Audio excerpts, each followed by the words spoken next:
오늘은 단재강세 4482년 배달 4358년 양력 9월 26일 음력 8월 초닷새. 이 시간은 9월 셋째 주 금요일 새벽 경배 시간입니다. 이번 주에 한배금께서 주신 말씀은 믿음의 등불을 지켜라 라는 말씀입니다. 이 믿음은 하느님에 대한 믿음이죠. 하느님에 대한 믿음은 우리 목숨에 해당되는 부분입니다. 그래서 우리가 하느님의 뜻을 받들 때 우리의 목숨이 온전해지기 때문에 하나님의 뜻을 받드는 맑음에는 장수함이 있다고 하신 것입니다. 착하면 복되고 악하면 재앙이 되며 맑으면 오래 살고 흐리면 일찍 죽으며 후하면 귀하고 박하면 천하게 된다는 말씀. 그 말씀은 우리가 하느님을 따르느냐 따르지 않느냐에 대한 말씀이죠. 하느님을 따르는 것은 착함이 되고 맑음이 되고 후함이 되며 하느님을 따르지 않는 것은 악함이 되고 탁함이 되고 박함이 되기 때문에 하느님을 따르는 착함에는 복이 있고 맑음에는 장수함이 있고 후함에는 귀함이 있지만 하느님을 따르지 않는 악함에는 재앙이 있고 탁함에는 일찍 죽음이 있고 박함에는 천함이 있게 되는 것입니다. 모든 것이 하느님의 뜻이지요. 하느님의 뜻에 따라서 이루어진다는 것. 삼위신고 신론을 통해서 하느님께서는 대덕과 대혜와 대력을 가지셨고 하늘을 내셨으며 무수한 세계를 주관하시되 만물을 끊임없이 창조해내시고 티끌만큼도 빠뜨리심이 없다고 하셨습니다. 그렇다면 누구든지 여기에 해당되지 않는 자가 없다는 것이죠. 누구든지 다 여기에 해당된다는 것입니다. 누구든지 하느님의 뜻을 받들지 않고서는 재앙과 일찍 죽음과 천함을 피할 길은 없다는 것이죠. 누구든지 하느님의 뜻을 받들게 되면 복됨과 장수함과 귀함이 있게 된다는 것입니다. 그래서 우리는 하느님의 뜻을 받들어야 되는 것이죠. 우리가 지극한 정성을 다해서 찾아야 되는 도리와 이치는 하느님의 뜻입니다. 하느님께서 우리에게 성품과 목숨과 정기를 베풀어 주신 것, 우리가 그 성명정으로서 해야 할 일 바로 하느님의 뜻이요. 성품의 이치를 따라서 용납하고 목숨의 이치를 따라서 이해하고 정기의 이치를 따라서 배려하는 것. 왜 그렇게 해야 될까요? 하느님께서 이 우주 만물을 창조하시고 우리에게 생명을 부여해 주실 때 그렇게 하고자 하시는 것이 하느님의 뜻이기 때문이죠. 하느님께서는 그것으로서 창조하시고 주관하십니다. 그렇기 때문에 우리가 그 뜻에 순종하게 되면 살아남고 그 뜻에 순종하지 않으면 살아남을 수가 없지요. 그것이 우리가 이 세상에 속해 있는 우리의 의미요 가치지요. 우리라는 존재는 마치 우리 몸의 세포처럼 구성하고 있죠. 이 세계를 구성하고 있습니다. 우리라는 각각의 존재는 이 세상을 구성하는 각각의 요소지요. 그래서 하나님께서 이 세상을 구성하게 하실 때 우리들 각각의 요소를 통하여 구성하시는데 만일 그 각각의 요소가 하나님의 뜻인 도리와 이치에서 어긋난다면 이 세계는 지켜지지 못하게 되겠지요. 그래서 우리가 하나님의 뜻을 받드는 맑음에는 오래 살게 됨이 있고 흐리면은 일찍 죽게 되는 이유가 거기 있는 것입니다. 이 세계에 합당하지 않으면 하나님의 뜻을 받들지 않으면 일찍 죽을 수밖에 없죠. 하나님의 뜻에 합당하면 오래 살게 되는 것입니다. 우리가 하나님의 뜻을 받들어서 그 뜻에 맞추어서 우리의 마음을 가지게 되면 그것은 우리에게 복으로 다가오게 됩니다. 그러나 하나님의 뜻을 어기고 마음을 가지게 되면 그것은 재앙이 되죠. 왜냐하면 우리가 이 세계를 구성하는 하나의 요소이기 때문에 하나님께서 우리를 그렇게 관리하시지요. 그래서 우리는 철저하게 하나님의 뜻을 찾아야 되는 것입니다. 그것이 하나님을 모시느냐 모시지 않느냐에 따라서 하나님을 모시는 자는 영원한 즐거움으로 가게 되고 하나님을 모시지 않는 자는 고통으로 떨어지는 이유가 바로 거기 있는 것이요. 우리 몸에 있는 각 세포도 제 역할을 할 수 있을 때 계속 살아서 존재하게 되죠. 그러나 이 몸을 구성하는 데 있어서 그 이치를 어기게 되면 우리 몸에서 도태되게 됩니다. 우리는 우리의 욕심을 쫓아 달리면 안 되죠. 우리의 욕심을 쫓아 달리게 되면 도리어 이치에 어긋나게 되고 다시 말해서 하나님의 뜻에 어긋나게 되죠. 하나님의 뜻에 어긋나게 되면 우리는 이 삶에서 도태되게 됩니다.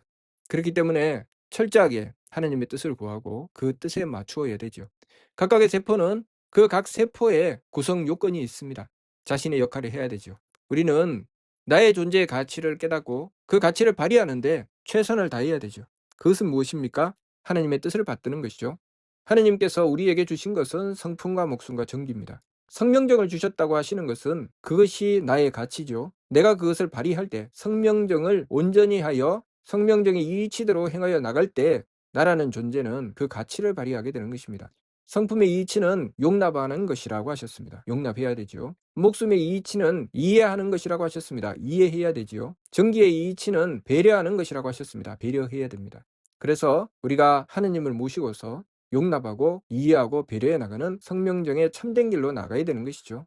그렇게 행하며 끊임없이 우리의 성품으로는 하느님의 덕을 받들게 되고, 우리의 목숨으로는 하느님의 지혜를 받들게 되고, 우리의 정기로는 하느님의 힘을 받들게 되지요. 우리 몸의 각 세포는 그 세포들이 가지고 있는 것이 있습니다. 그것이 무엇인가? 유전자죠. 우리는 하느님께서 우리에게 주신 유전자가 있습니다. 그것이 무엇인가? 바로 성명정입니다. 그 유전자를 가지고 자신의 역할을 찾는 것이죠. 그래서 우리 몸에 있는 모든 부분을 그 한 세포를 떼어내서 분석하게 되면 유전 정보가 나옵니다. 심지어는 머리카락에도 나오고 피부에도 나오고, 우리 몸에 있는 세포 중에 그 유전 정보가 나오지 않는 세포는 없지요. 어떤 세포든 가져다가 분석하면 그 사람의 유전 정보가 나옵니다. 그 사람의 유전 정보는 그 사람이 가지고 있는 몸에 있는 모든 세포가 다 똑같은 유전 정보를 가지고 있죠. 다른 정보를 가지고 있는 세포는 우리 몸에 존재하지 않죠.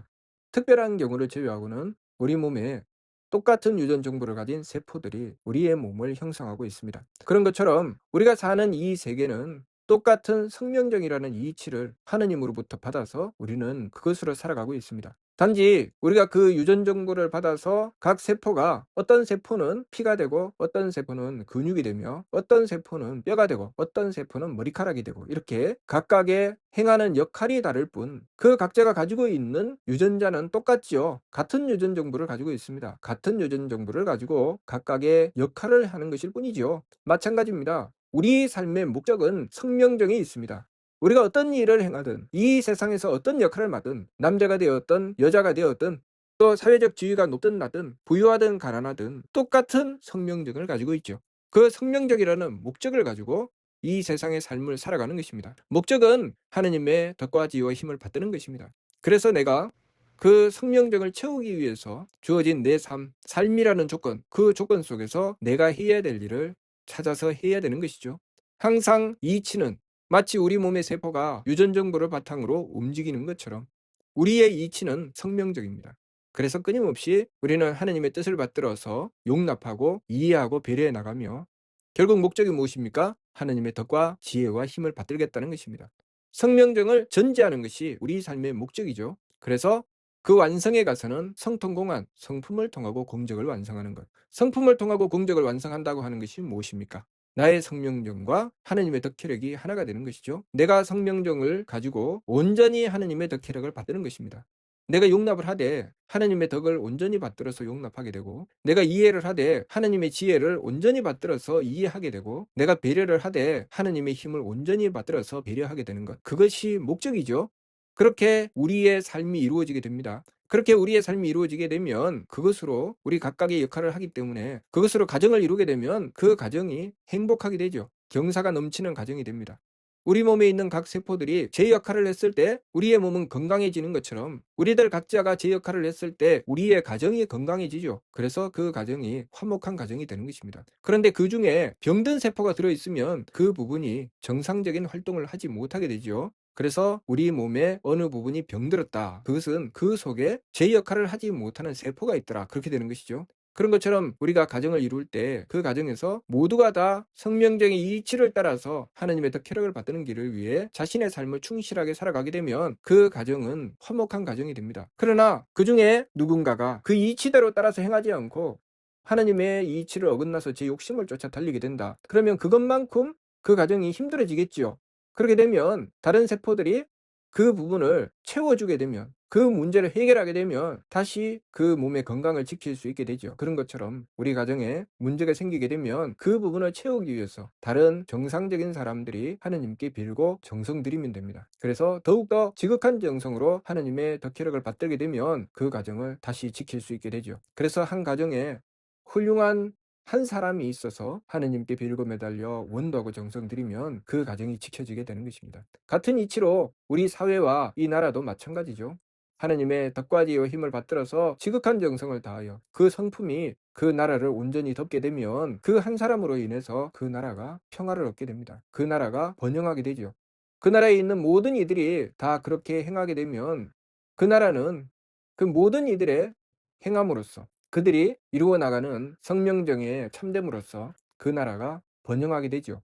번영하게 된 그 세상에서 누가 삽니까? 그들이 살죠. 우리들 각자가 우리가 가꾸어 놓은 세상에서 사는 것입니다. 우리는 하나님의 이치를 따르고 하나님의 덕혜력을 구하여 이 세상을 이루게 되면 하나님의 덕혜력이 있는 세상을 형성하게 되고 그 세상에서 살게 되니 우리의 삶이 복된 삶이 되는 것입니다. 그러나 우리가 그렇게 하지 않으면, 우리가 하나님의 덕혜력을 받들지 않고 제 욕심을 쫓아서 망령되게 달리게 되면 우리는 망령된 세상을 만들게 됩니다. 그 세상에서 누가 살아야 됩니까? 우리가 살아야 되죠. 그래서 끊임없이 어떤 세포는 병이 들고 어떤 세포는 건강하고, 그래서 건강한 세포가 힘을 내서 그 부족한 것을 채워나가게 되면 우리의 몸은 건강을 회복하게 되는 것입니다. 우리의 몸이 때로 병이 들었다가 다시 건강해지고, 또 어느 한 부분이 아프다가 또다시 그 아픔이 해결되고 다시 건강을 찾게 되고, 그것이 반복되는 것은 마치 우리 사회에 모든 사람들이 똑같이 참된 길로 가지 않고 어떤 이들은 망령된 길로 가고 어떤 이들은 참된 길로 가지만, 그 참된 이들이 굳건하게 지키고 자신의 해야 될 일, 자신의 참 가치를 온전히 발휘할 때 우리가 사는 세상이 복됨으로 나가게 되는 것과 마찬가지죠.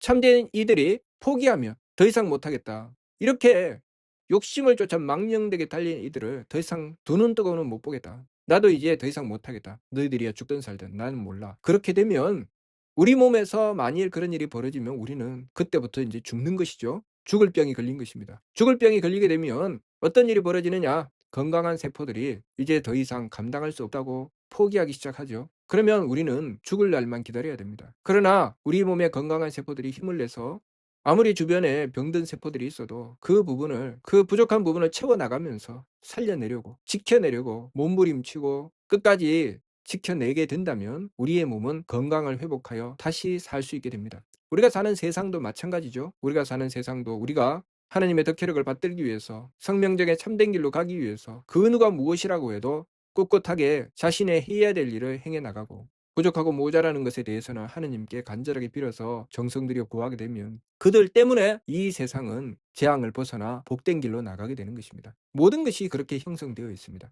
그렇게 했을 때 하느님께서 이 세상을 창조하신 뜻이 그 속에 있는 것이죠.